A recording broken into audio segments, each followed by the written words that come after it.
Hi, and welcome back to another edition of Sports Talk Philadelphia here on LaSalle TV. We have a great show lined up for you. We have someone's first time on LaSalle TV here. Eric Mullen, congratulations. Thanks for coming on to the show with us, and along with Steve Graham and Mark Wilson is always on the show. But we have a great show lined up for you today. As you saw in the intro, Evan Turner is still in there. I've decided not to change the intro until the Sixers win a game without Evan Turner. We'll get to it. We'll start with the Philadelphia Phillies, who are about to start their season this next week when they start against the Texas Rangers in Texas. But guys, one thing that happened this week is Kevin Franzen was released, actually opted out. He was sent to Lehigh Valley. He didn't want to be there. He's a major league pitcher. Everyone knows that. So the Phillies let him go. They got out of $900,000. Last year, he had an okay year batting-wise. I mean, he's not a power hitter. But guys, do you care that he's gone, honestly? I do. Franzen would have been a really great utility and bench player for the Phillies this year. He doesn't have the best numbers. He didn't have the best on-field results either. But he was a solid person you could put in the field and plug those spots that the Phillies struggled with last year. So he's definitely going to be a loss for the Phillies, and I will miss him. Yeah, I agree with Mark in that he was a utility player, and when he goes to the Nationals, I wouldn't be surprised if he starts beating up on the Phillies because there's always room for improvement, and he's going to look back at his mistakes. And like you said, the Phillies don't have to pay $900,000, but it might have been worth it. Yeah, their bench is really depleted coming into the season, and Franzen would have helped it a little bit. I mean, he's not great off the bench, but right now they don't have a lot of options off the bench. Yeah, and another guy that will not be on the Phillies roster come opening day is Bobby Abreu. We'll take a look at his stats. Once again, fire Ruben Amaro. Let's get him out of here. He didn't make the 25-man roster. He was signed to an $800,000 contract, but it was a minor league contract, so they kind of knew that he wasn't going to make the team. But still, how bad does this look for the Phillies that they sign a guy and he can't even make a major league roster? Personally, I don't think that I didn't think Bobby Abreu was going to make the team anyways. But $800,000 for somebody you didn't expect was going to do that well was just a bad decision. It's a waste of money. I think it was more of like a fan move than anything, to kind of get the fans, hey, like Bobby Abreu's back, a fan favorite, he's back. Try to make something happen, but it just wasn't going to happen. I watched a few games on TV of spring training, and Bobby Abreu just wasn't himself. You could tell he was older. He was just not as in shape as he was when he was that star back right in the fielder. 90s. Back in the 90s, 90s, early 2000s. He wasn't that same player that he was, and that was just a poor decision by the Phillies. And just you chalk that one up to another of those questionable decisions by Ruben Amaro. It was a long shot for him to make the team, and it's just another utility man that the Phillies aren't going to have. I mean, you're looking at who we have now, Cesar Hernandez, maybe Andres Blanco, but you got to look at it. Jimmy Rollins is also going to be a daddy for a couple of days, so he could be out for a couple of games. So, what utility man is going to step in as shortstop with these guys leaving the team? Yeah, at this stage in his career, Abreu's not a National League outfielder right now, and I mean, the Phillies have enough players aging in their careers that are injury prone, so Abreu just would have given them another headache in terms of injuries. Yeah, so he'll spend some time at Lehigh Valley, which is just thrilling for everyone. But guys, how many games do the Phillies have to lose to start the season for Ruben Amaro to get fired? When do you think that he gets the boot as GM of the Phillies, and should he? He definitely. I think depending on how the season goes, he definitely will. If they have an awful first half of the year, he's out All-Star break, and they just start going at it second half of the year, just unloading and trying to rebuild themselves. That's not going to be as dramatic as the Sixers is, but it's definitely going to be a rebuilding process. They have so many old players, and the farm system is just depleted, which they used to get guys like Cliff Lee and Halladay back. So it's going to be a big process, but if the Phillies do win first half of the year, Ruben Amaro's here to stay for at least another year. Yeah, looking at this all season, there's just very questionable pickups, and I think it's going to take a little bit of a miracle for Amaro to have a job at the end of this year. I mean, regardless, there is experience, but there's a lot of age on this team, so all-star break I give it to.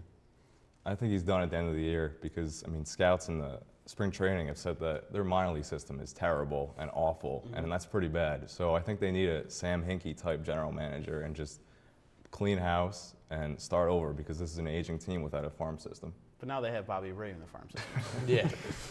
No, but the season does open next week. This weekend is the on-deck series, as they call it. Exhibition games will take on the Pittsburgh Pirates at Citizens Bank Park. Guys, what are you looking forward to when it comes to the Phillies this year? How far do you think they can go? What's the quota that they have to meet before Philadelphia riots? I mean, that quota is going to be what it's been the past couple of years. NL East division champs, make it deep into the playoffs again. It's just kind of been, we said, we've been spoiled as generation, spoiled as the Phillies sports fans, champions. And that bar is just set so high for them right now that I don't think the Phillies are going to get back to that for a few more years because of the minor league system being so depleted and the players just being so old. But I think if they don't make a good run, they don't make a good run at the division and don't make it into the playoffs, that's when Philly will riot. Yeah, the Philly hasn't seen a Phillies winning team in a couple of years now, and I'm most looking forward to Ryan Howard. I see in spring training that he's no longer pulling the ball, in which he's been doing the past couple of seasons, and he's been struggling to get on base. And I want to see 30 home runs this year. I'm excited to see Ryan Howard. It's bold. Yeah, it is bold. I'm excited to see if the impossible can happen, and that's Utley, Howard, and Rollins, and Hamels staying completely healthy the whole year. And we've yet to see that, and that's the only way that the Phillies can even contend for a wild card spot. So I don't see big things from them this year. On that same note, Cole Hamels did throw some pitches actually this morning down in Florida. How concerned are you guys about the status of him moving into the regular season and when he actually throws his first pitch as a Philly this year? I'm actually really concerned with him because the timetable, he had that surgery back in November, and his timetable kept being pushed off, and he said, I'm fine. Then he'd get hurt a week later, take a week off. So it was really spotty on when his actual return will be, and who knows, he might lose, he may just start to hurt again. He'll have to take a week off, and it kind of might snowball from there into something much worse.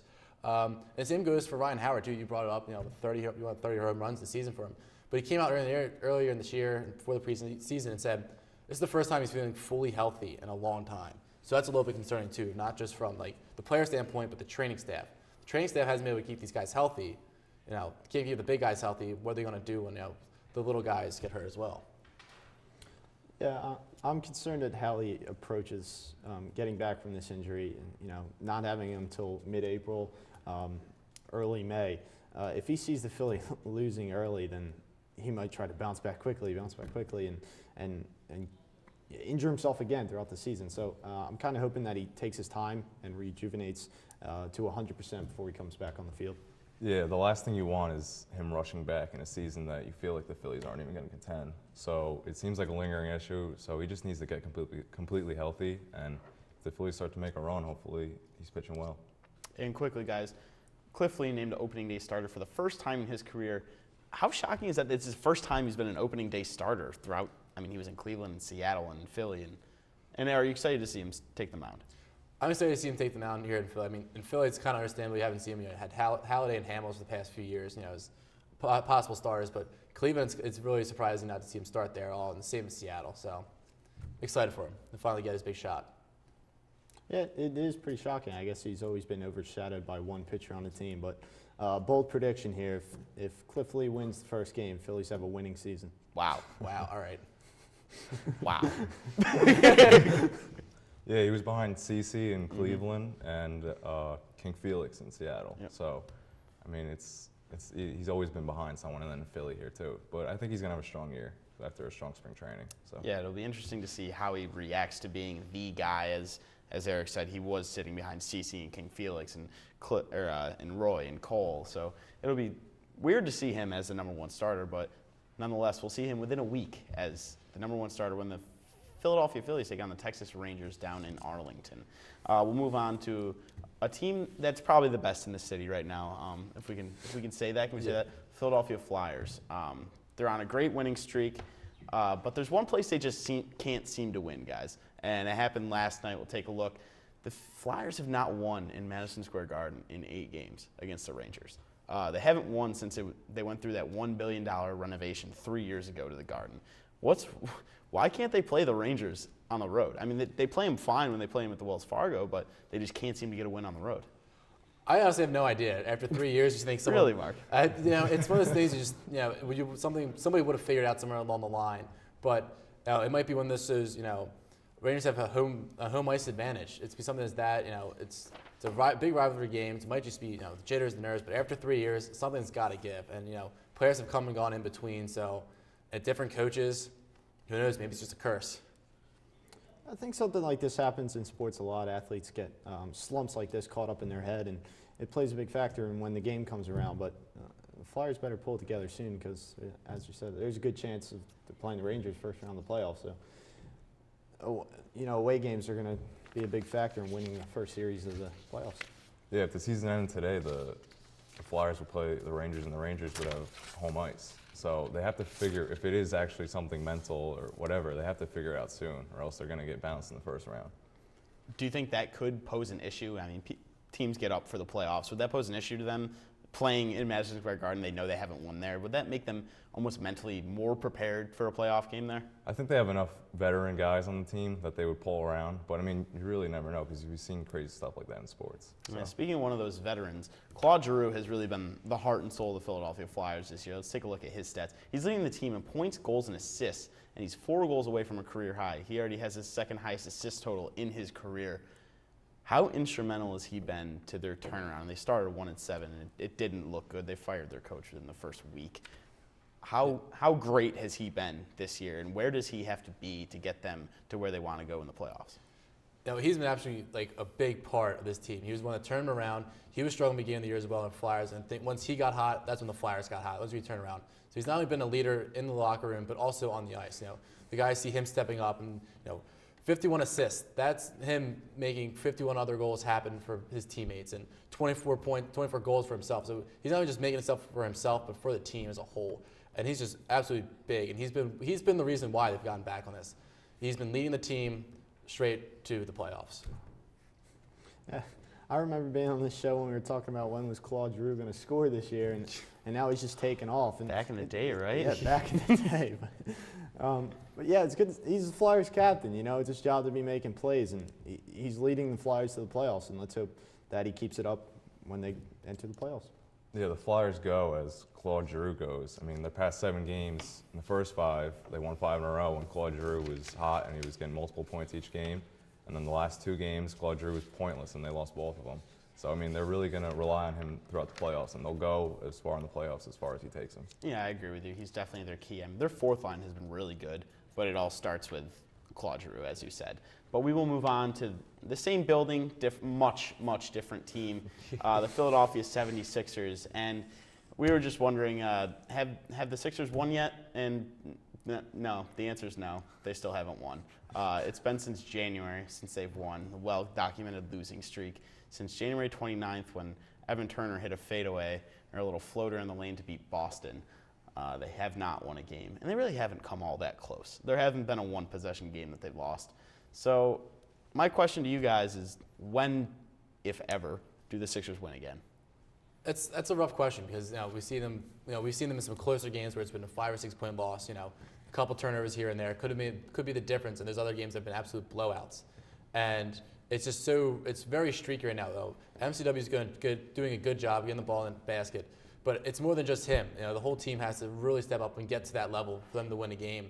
And there's no way to predict whether or not they will win. They're playing very tough teams right now, and they're just not getting over this hump. And every game they lose is just more weight on their back and more pressure to win and not set this new record. So I don't know. This losing streak is just real tough for them when you're in this mindset. You haven't won since January. The Super Bowl has been played since then. There's just an entire list of things of people who've won games and just events that have happened since the Sixers have won their last game. And you can't read too much into the media as a player, but you see all the stuff going on around you. You just can't help but hurt you mentally. I mean, it just keeps putting you down. So hopefully by the end of the year they'll have one more win.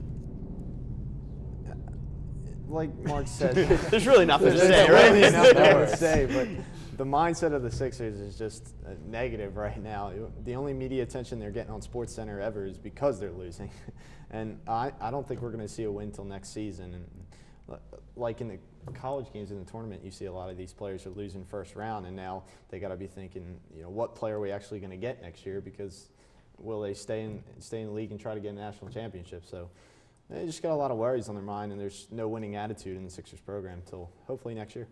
Mark this down. The Sixers' next win will be May 20th in East Rutherford, New Jersey, at the NBA draft lottery, I like that. Where they've got a 19.9% chance to win. That's their best percentage to win the rest of the year. Just to put this in perspective, 6 of their 12 players on the roster right now, half of the team, played in the D-League at some point this season.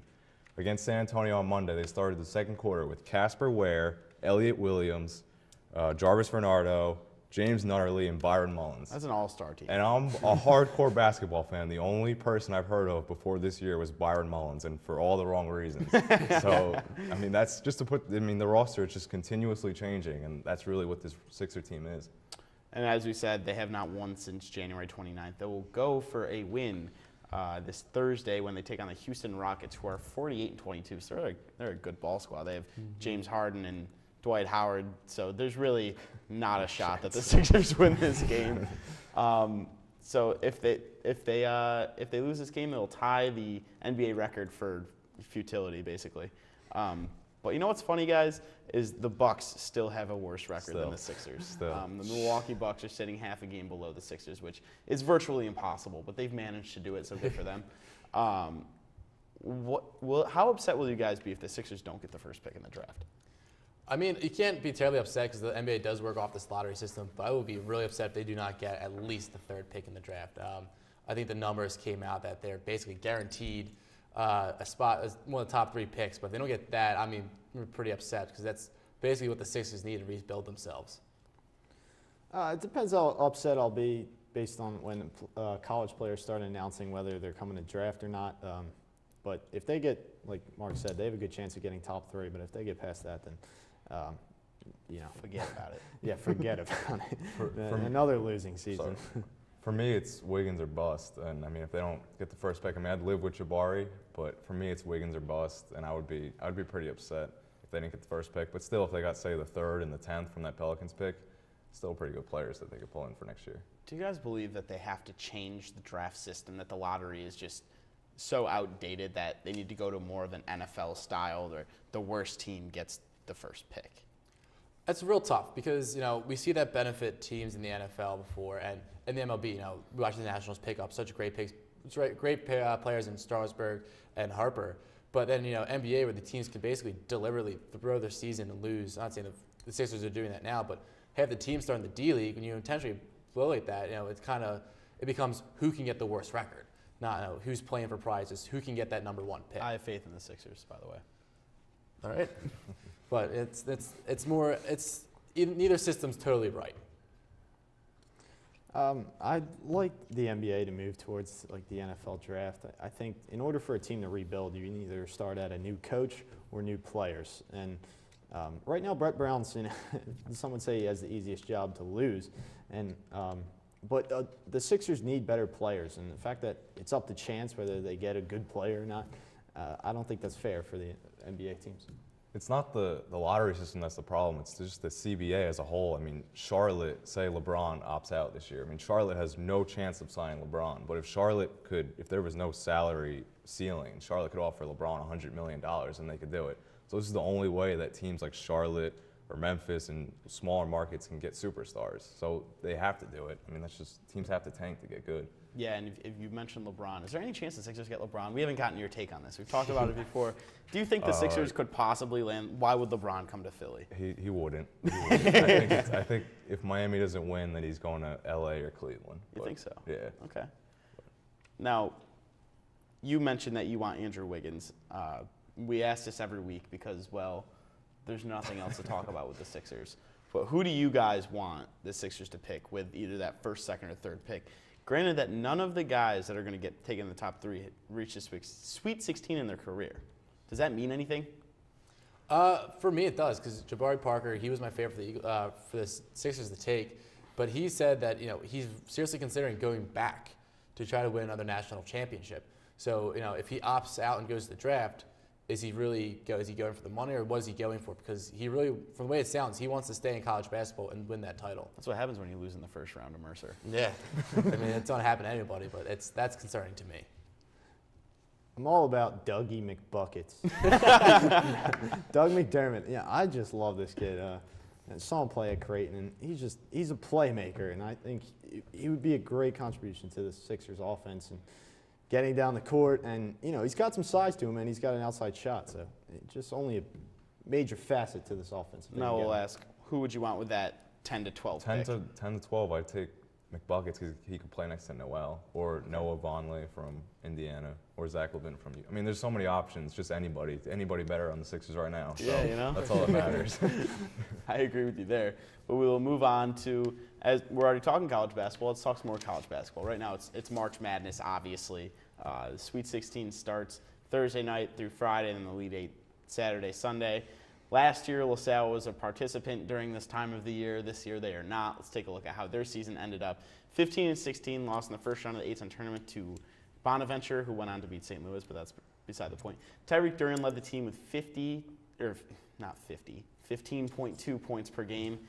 He really was mostly the offensive threat. Him and Jarrell Wright, who finished with 13.3 points per game, were really the only offense for LaSalle. So, guys, what went wrong this year, and how confident are you that this can change for next year? There were a few things that went wrong this year in my eyes for the Explorers. One was no one stepped up as a leader to replace Ramon Galloway. That was the big thing.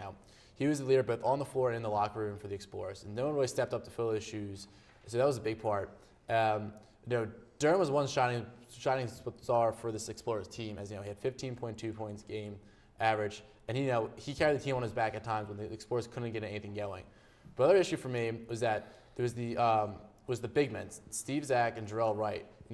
Underneath they got boxed out a lot, and a lot of times we saw them way up top setting picks and handling the ball. As a big man, Steve Zach especially at 7 foot rather, you shouldn't be handling the ball up top. You have lots of guards on the team. Jarrell Wright's Steve Zach's the only designated center. Jarrell Wright's a forward on the team, so you have lots of guards to choose from. Why are they handling the ball? That's my question. Yeah, with the big men, I think going into the season that they didn't expect the guards to not do well and the big men to do well, and the fact that Steve Zach and Jarrell Wright did do well, but Tyrone Garland was put in big shoes, and I think he was put in the place to be the leading scorer for this team of Ramon Galloway, but I don't know if he necessarily stepped up for that, but guards next year, if guards can step up for the Explorers team, I think we could see a better season. Yeah, I wanted to see more out of Jarrell Wright, and you saw that at the end of the year especially. Mm-hmm. But, I mean, too much perimeter-wise, too much scoring was put on, too much pressure was put on Tyreek Duran, and he's going to be hard to replace. But, I mean, they have two transfers, Cleon Jordan and Jordan Price, right?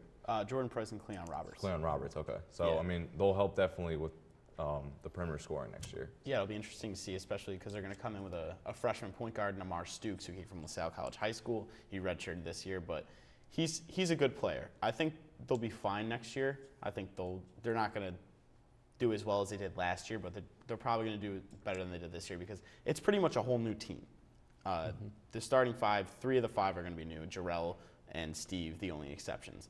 But we'll move on to the NCAA tournament, which is going on right now, obviously, like I said before. Let's take a look at the bracket.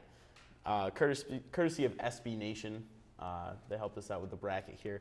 What team intrigues you guys the most that's in the Sweet 16 right now? Honestly, for me, it's going to be the Florida Gators. I have them going all the way, but they're on such a roll. They're on such a roll. It's going to be interesting whether they can keep it up. Everyone's on their bandwagon right now, myself included. But whether or not they're going to be able to stay on this roll and continue to win the tournament. We saw that with Wichita State. Everyone's on that as they're undefeated, and they just kind of collapsed there and didn't make it to the Sweet 16. They got a terrible draw. Well, they got an absolutely terrible draw. You have to play with the card hand you're dealt with. But it's definitely going to be interesting to see how Florida makes it out of there. I like Baylor. They surprised me a lot, and beating Creighton by 30, I don't think anyone could have predicted. But this next season they have against Wisconsin, I don't know if you guys heard, but the Wisconsin's coach's wife says, "I'm packing lightly for Anaheim after watching Baylor beat up on Creighton." I don't know how Wisconsin's coach feels about that, but yeah, Baylor can make a run at the Final Four, and I don't have them in my bracket. My bracket's pretty messed up, but I'd like to see them. I like Kentucky. I think they'll beat Louisville in the Sweet 16 round. I think they struggled all year, but the young guys are learning how to play together. Randall, the Harrison twins, Chloe Stein. So, I mean, they're finding out how to play at the right time. So yeah, I agree with you. They probably have the most talent in the country on one team. But the team that intrigues me is Arizona. They were number 1 for a lot of the year before the conference season started. I think they have a really good mix of depth and veteran leadership along with the freshman and Rondé Hollis Jefferson from Chester. So it'll be fun to watch the rest of this tournament. We'll move on to our Fast 5 segment here on Sports Talk Philadelphia. First question goes to Mark. Will the Flyers make the Stanley Cup Finals? Bold predictions, Mark.